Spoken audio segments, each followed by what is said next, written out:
what do you think about, like, you watch Kevin say, like let's just be for real, right? Like, all thing, you watch Kevin Samuels. Is there any part of him that you thought was altruistic? I mean, when I would watch him, it was obviously entertaining. I Mm-hmm. watched because I can't believe how fucking mean he was. It was like so entertaining that I go, he's really talking to these women like this. Mm-hmm. But you look at the situation and you go, but he's being supported by a lot of these black women and they keep calling him.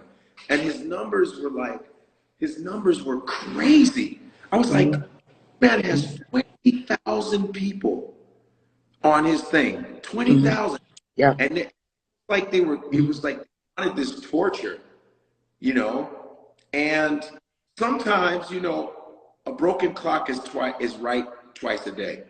And there's sometimes he would say stuff, I go, no, he right about that. But then the thing I didn't like about him was he never laughed. Even if a girl was like, hey, how you doing? He was just like, yeah, what do you want? He was too cool for the fucking room all the time, you know? Mm-hmm. And he actually helped. Some women were like, you know what? I'm glad you told me about myself. I was really able to improve myself. He helped some people, you know? But I just thought there was an underlying real hate for women for some reason. It was just an underlying, because he couldn't wait to smash on people, man. Like, Mm-hmm. and that's what I kind of I watched and enjoyed because it was so over the top. He goes, no, see, you fat. No, you ain't, no, nobody wants your ass. Look how fat you are. I was like, yo, this motherfucker is really saying this shit. So it was like a train wreck that I couldn't help. And then he's all in his suit, and then he was feeling himself because he was getting numbers. And the problem is that he got big when he shit on that one lady. He Yeah. really shit on that one lady, and he got huge. And then he started feeling himself. And then Mm-hmm. he was like, I'm waiting for people to come in. Let me wait for those numbers. Come on. It was the public's fault for feeding him this shit. You know what I mean? Here's I have to be very delicate. I think you can talk more freely than I can because I hit every demographic of what he considered to be a low rent, low value bitch, right? I'm over 30. I'm over 35. I'm obese.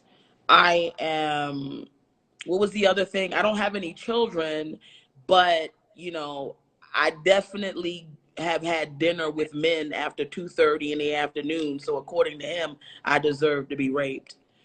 Um, there's a lot of things that I think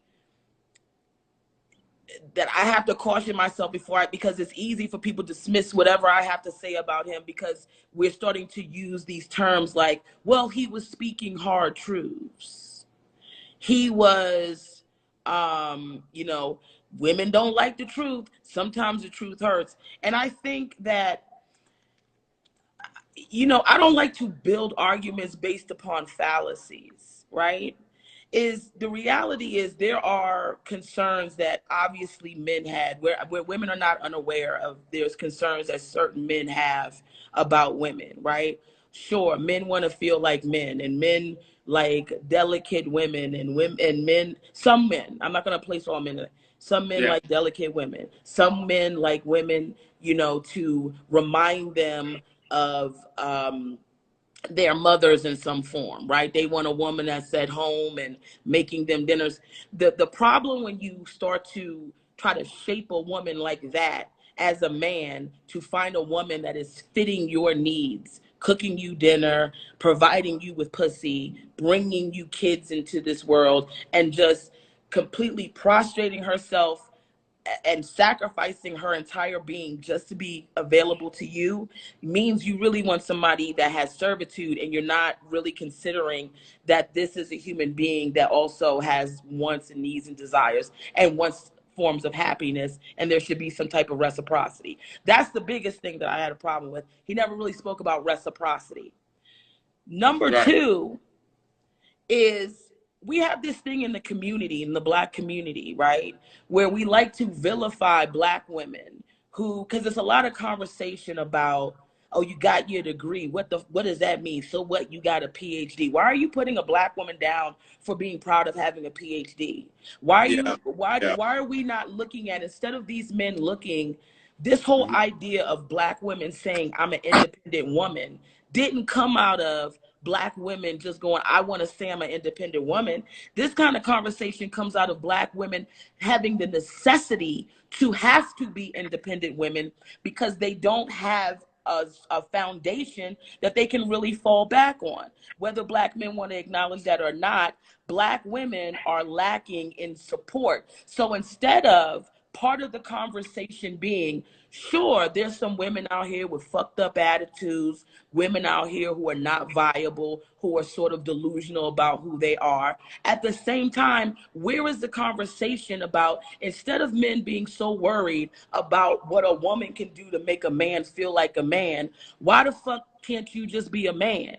Right? I never understood this idea that somehow a woman has to step back so a man can be a man. When I hang out with you, you a fucking man.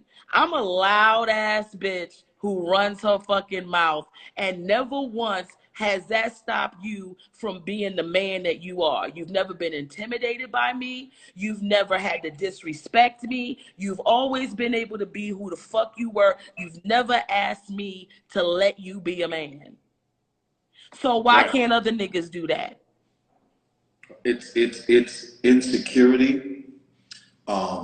There's like someone asked me today, hey, do you like it when a girl, if a woman, let's say a woman made more money than you, would you be upset? I'd be like, fuck no. I'm like this. My mom made more than my dad. My mother made more than my father, but not ever did my mother make my father feel less than a man.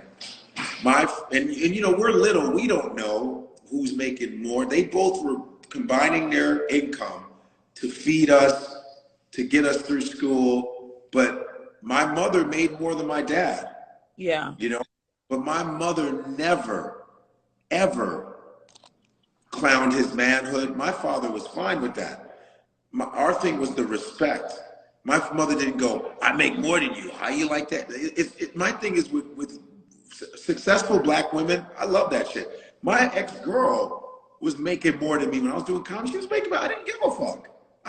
As long as she's treating me well and respecting me, and we respect each other, she never threw that in my face.